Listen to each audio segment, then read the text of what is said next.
দেখেন আমি এই মুহূর্তে আছি নদীর পাড়ে। নদীর পাড়ে এমন একটি বটগাছ নিরন জায়গায়, এখানে এসে আমি ফেঁসে গেলাম। তবু আপনাদেরকে আমি দেখানোর চেষ্টা করব কি ভয়ানক এক জায়গায়। দেখেন আমি এখানে ঢুকে পড়েছি জীবনে রিস্ক নিয়ে এই বট গাছে আমি, এ দেখেন কি সুন্দর একটা বট গাছ, কিন্তু এটা কিন্তু মনে হয় শ্মশান ঘাট হবে আমারতে মনে হয়। এমন একটা ভয়ানক অবস্থায় আমি ঢুকে পড়লাম জীবনে রিস্ক নিয়ে। দেখেন আপনারা ভিডিওটা দেখতে থাকেন, আমার যাই হোক আমার হবে, তবু আমি ভিডিওটা করে শেষ করব। এ দেখেন, এ দেখেন কি অবস্থা, আমার তো ভয় করতেছে।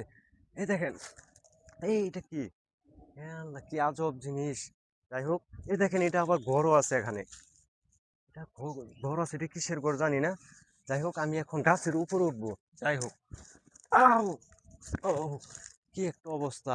এই দেখেন, এটা আবার কিসের সুড়ঙ্গ। হ্যাঁ, আও, আমি আমি আমি তো ভয় পেয়ে যাচ্ছি।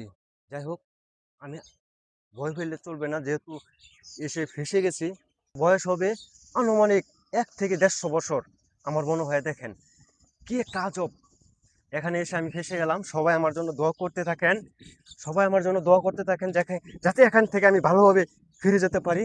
এ দেখেন, আউ, ও ও, আল্লাহ তুমি আমাকে হেফাজত করো আমাকে। এই দেখেন এটা আবার কি একটা অদ্ভুত দৃশ্য।